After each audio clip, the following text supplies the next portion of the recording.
சண்முகம் வந்து பொண்ணுக்கிட்ட சொல்கிறாரு, கண்டிப்பாக வந்து எங்களுக்கு குழந்தை பிறக்கும் பொன்னி, உனக்காகவே கண்டிப்பாக பிறக்கும். நீ வேண்டுதல் வச்சுருக்க இல்லையா?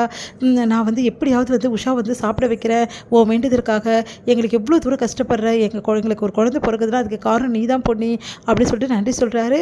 உடனே வந்து சரிங்க மாமா நீங்கள் கவலைப்படாதீங்கன்னு சொல்லிட்டு பொன்னி ஆறுதல் சொல்கிறாங்க. ஜெயாவும் அவங்க வீட்டுக்காரும் ஹாலில் உட்காந்து பேசிகிட்டு இருக்காங்க. அப்போ வந்து பொன்னிக்கு வந்து வாய்ப்பு கொடுத்த அந்த பாடகி வந்து அங்கே வராங்க.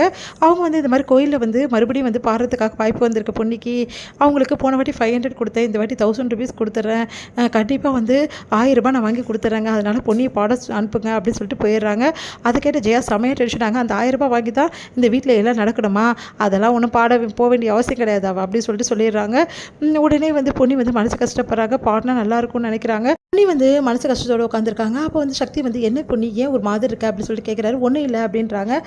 சொல்லு என்ன ஆச்சு அப்படின்னு சொல்லி சொன்னோன்னே, அது வந்து சக்தி அன்னைக்கு எனக்கு பாட சான்ஸ் கொடுத்தாங்கல்ல ஒரு அம்மா, அவங்க வீடு தேடி வந்திருந்தாங்க, எனக்கு பாட மறுபடியும் சான்ஸ் கொடுக்குறேன்னு சொன்னாங்க. இந்த மாதிரி கோயிலில் வந்து பஜனை பாடணுமா, அதனால் வந்து பாடணும்னு சொல்கிறாங்க. நல்ல விஷயம் தானே, அப்போ போக வேண்டியது தானே.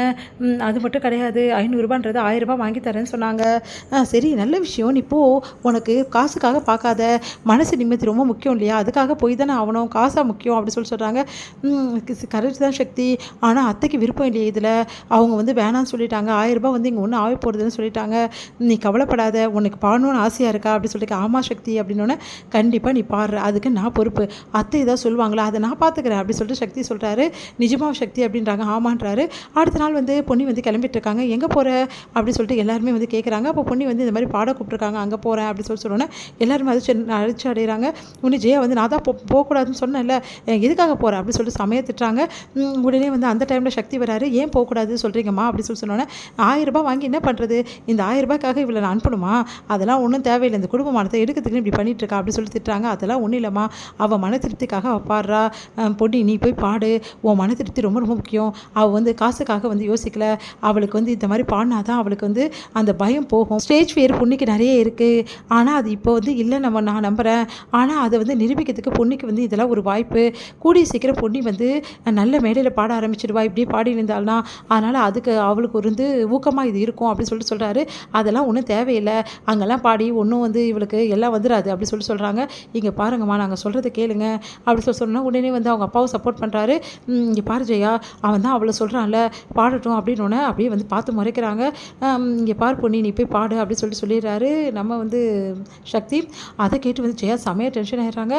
உடனே சக்தி வந்து நீ போ பொன்னி அப்படி சொன்னோன்னே பொன்னி கிளம்பி போகிறாங்க.